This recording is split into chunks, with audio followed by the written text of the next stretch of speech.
आता 3-3 दफा जो उन्होंने ट्राई किया।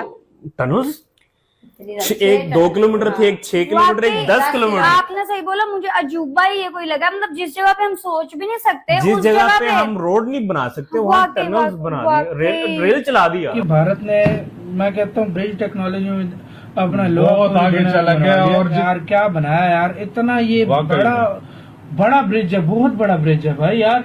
और ये देखो 1.5 किलोमीटर है, इस पे कितना वर्क लगा होगा यार। देखो पहले भूकंप से बचाने के लिए इसके ऊपर काम किया, फिर उसके बाद हवा से बचाने के लिए इसका काम किया, फिर बम से बचाने के लिए काम किया। वो इतना डेवलप क्यों कर रहे हैं? आप तो कब से इधर काम कर रहे हैं, वजह मैं आपको बताया ना, जब चोर बाजारी जिसको वजीर बनाया जाता है वो तो जब वो होता है यार ये बोगियां भी बेच दो, ये इंजन भी साड़ दो, ये पट्टी में डाल दो, पटरियां भी उठा दो। कई जगह से मैं जानता हूँ पर्सनली, जिधर से पटरियां ही मौजूद। इंजीनियरिंग के लिहाज से भी अगर देखा जाए तो मुझे लगता है कि उनका एक शाहकार है। बिल्कुल, सबसे पहले तो मैं भाई एक चीज ही कहना चाहूंगा कि एक इंजीनियरिंग मार्वल है, क्योंकि अगर देखा जाए तो हम जब इतने बड़े बड़े मेगा प्रोजेक्ट्स की बात करते हैं ना, एक बड़ा वो टैबू सा बना हुआ है कि बगैर जो है हम बाहर के लोगों की मदद के ये नहीं बना सकते। तो वो जो है चीज खत्म हुई, क्योंकि ये अगर देखा जाए तो इंडिया ने जो है प्रॉपर अपनी जो है एक स्वदेशी टेक्नोलॉजी आप कह लें, जितना भी इंजीनियरिंग है वो सब कुछ स्वदेशी। दोस्तों, भारत ने जम्मू कश्मीर के रियासी जिले में एक सबसे बड़ा रेलवे ब्रिज जिसकी ऊंचाई 331 मीटर है, यह बनाकर वर्ल्ड रिकॉर्ड बना दिया है। और वहीं इसकी जो लेंथ है 473.25 मीटर है। यह सब देखकर पाकिस्तानियों के क्या रिएक्शन आ रहे हैं आप इस वीडियो में देखेंगे। चैनल पर नए हैं, चैनल को सब्सक्राइब करना मत भूलिएगा। इतनी ट्रेनें चलने से अब 18 ट्रेनें आ गई। 18 ट्रेनें भी अल्लाह का तवक्को है, सुबह जाती है रात को आती है। जो सुबह 9 बजे आनी वो रात को 7 बजे आनी है, सुबह 9 बजे नहीं आनी, यानी टाइम पे नहीं आती, टाइम पे नहीं आ रही। तो इंडिया की बात करें, इंडिया तो एक ट्रेन चलाए ना तो उसका पूरा मुल्क का खर्चा चलता है, ठीक है। नहीं, ये तो ज्यादा बात कर दी, पूरे मुल्क का नहीं, उसकी पूरी हुकूमत का, जो ट्रेन का अमला है उसका अमला, इतना उसका निजाम है। तो हमारी तो 18 रह गई, 102 ट्रेन थी जब मैं 2 से 18 चल रही हैं। वैसे हम रोना रोते हैं, हमें हमारे जो हमारे हक था, जब पार्टीशन हुई थी हमें पूरा हक नहीं दिया। शायद जो हक मिला है हम उसका भी पूरा प्रॉपर फायदा नहीं उठा पा रहे। आप क्या कहना चाहेंगे इस सवाल?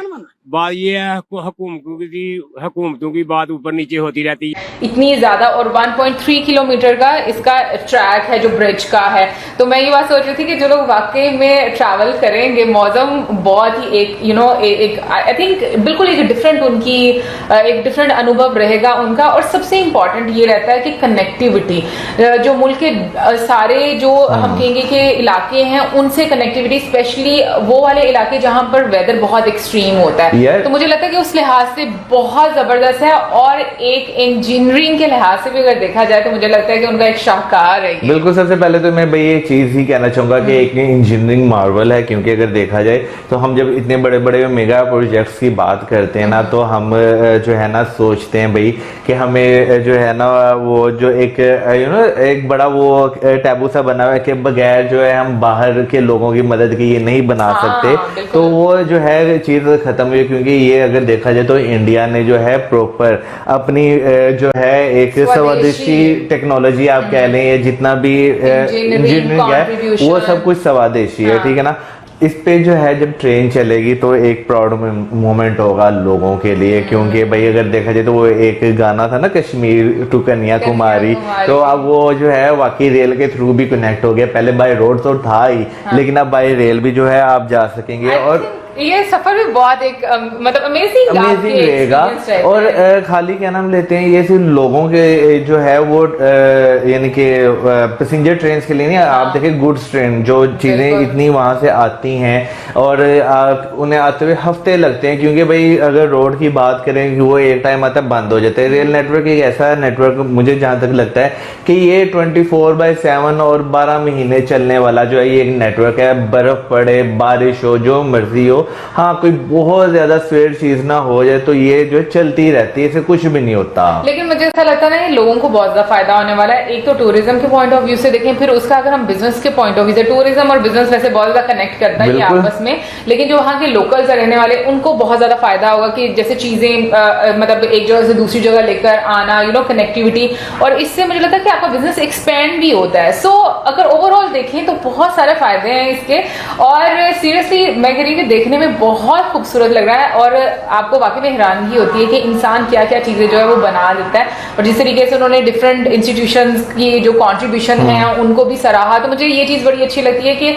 जो लोग उसमें शामिल होते हैं उनको बिल्कुल उनकी एफर्ट्स को एक्नॉलेज करना चाहिए, क्योंकि ये उनको कहीं ना कहीं पर अप्रिशिएट करने का एक तरीका होता है। अभी लास्ट ईयर जब हमने देखा था तो उसमें जो है बीच में से जो है वो गैप था, कंप्लीट नहीं था हुआ, तब जो है वो हमने वो वाली फुटेज देखी थी। इस बार जो हमने फुटेज देखी है वो बिल्कुल कंप्लीट पूरा आर्क जो है वो बन चुका हुआ है।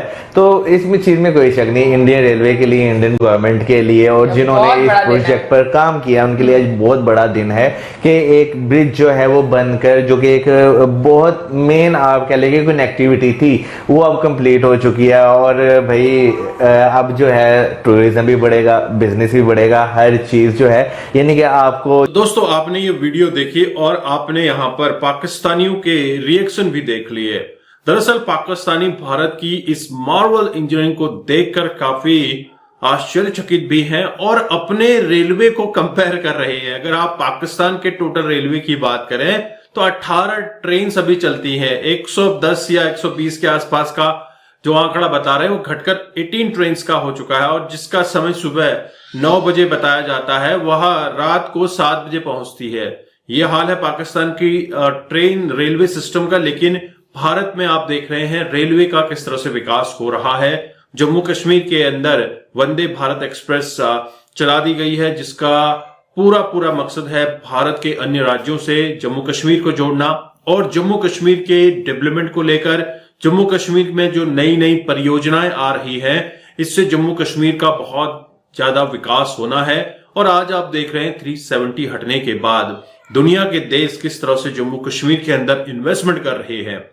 अगर आप यूएई को देखें, एमआर ग्रुप ने भी जेएनके के अंदर एक बहुत बड़ा शॉपिंग मॉल बनाने का ऐलान किया था, वह मॉल स्टार्ट हो चुका है। इसी तरह से रियासी जिले में 2017 में इस ब्रिज का उद्घाटन किया गया था, बोले तो शुरुआत की गई थी, और यहां पर यह दुनिया का सबसे बड़ा और टॉलेस्ट ब्रिज बनकर उभरा है।